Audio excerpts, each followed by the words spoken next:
अस्सलाम वालेकुम, welcome to my channel. आज मैं आप लोगों के साथ खीर की रेसिपी शेयर करने जा रही हूँ जिसे हम सिर्फ 10 मिनट में बनाएंगे और ये इतनी मज़े की बनती है। यकीन करें कि अगर आपकी सास आपसे नाराज़ है तो वो भी खुश होकर आपको गले से लगा लेंगी। वीडियो अच्छी लगे तो लाइक और शेयर कर दें। अगर अभी तक अपनी बहन के चैनल को सब्सक्राइब नहीं किया तो जल्दी से सब्सक्राइब कर लें। खीर के तमाम इंग्रेडिएंट यहाँ पे मौजूद हैं। सबसे पहले हम बात करेंगे दूध और चावल की क्वांटिटी की।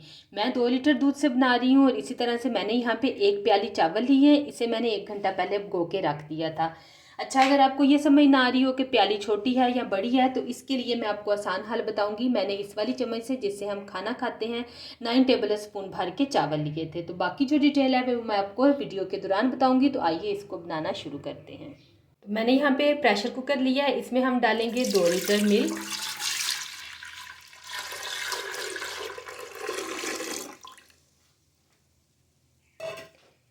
मिल्क डालने के बाद अब हम इसमें चावल डाल देंगे।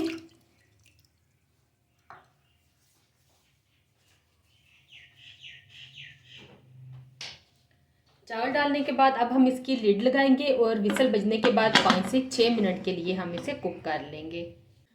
तो विसल बजते हुए 7 मिनट हो गए हैं। अब हम इसको खोलेंगे और मैंने इसकी भाप अच्छी तरह से निकाल के फिर इसको ओपन किया है। आज हम इसकी दोबारा ऑन कर देंगे। प्रेशर कुकर का इस्तेमाल करते वक्त आप भी नहायत एहतियात से काम किया करें।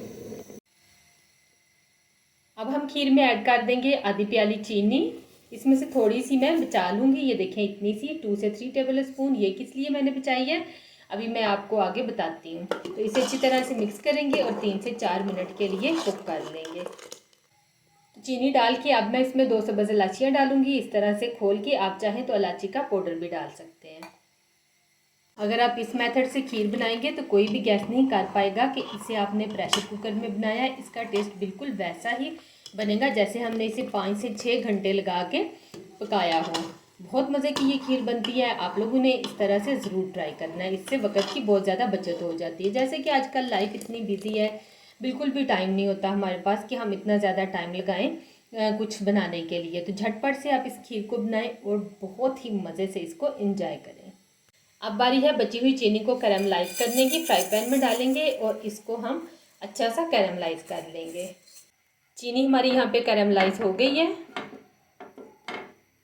अब बारी है कैरामलाइज की हुई चीनी को खीर में ऐड करने की। इससे क्या होगा, इससे कलर भी बहुत अच्छा आएगा खीर का और टेस्ट भी बड़ा ही मज़े का बनेगा। तो बस कैरामलाइज की हुई चीनी डाल के हम इसे 2 से 3 मिनट के लिए पका लेंगे। तो जी यहाँ पे 3 मिनट हो गए हैं कैरामलाइज की हुई चीनी डाल के पकाते हुए। तो ये देखिए इसका कलर एकदम से कितना खूबसूरत हो गया है। तो बस अब हम इसका चूल्हा बंद करेंगे। इसे हमने बहुत ज़्यादा थिक नहीं करना क्योंकि जब ये ठंडी होगी तो ये मज़ीद थिक हो जाएगी। वैसे भी हम खीर बना रहे हैं, फिरनी थोड़ी बना रहे हैं। खीर का टेक्सचर इसी तरह से होता है, ना तो ये बहुत ज़्यादा थिक होती है और ना ही बहुत ज़्यादा पतली। तो चूल्हा इसका बंद करेंगे और इसे ठंडा करके सर्व करेंगे।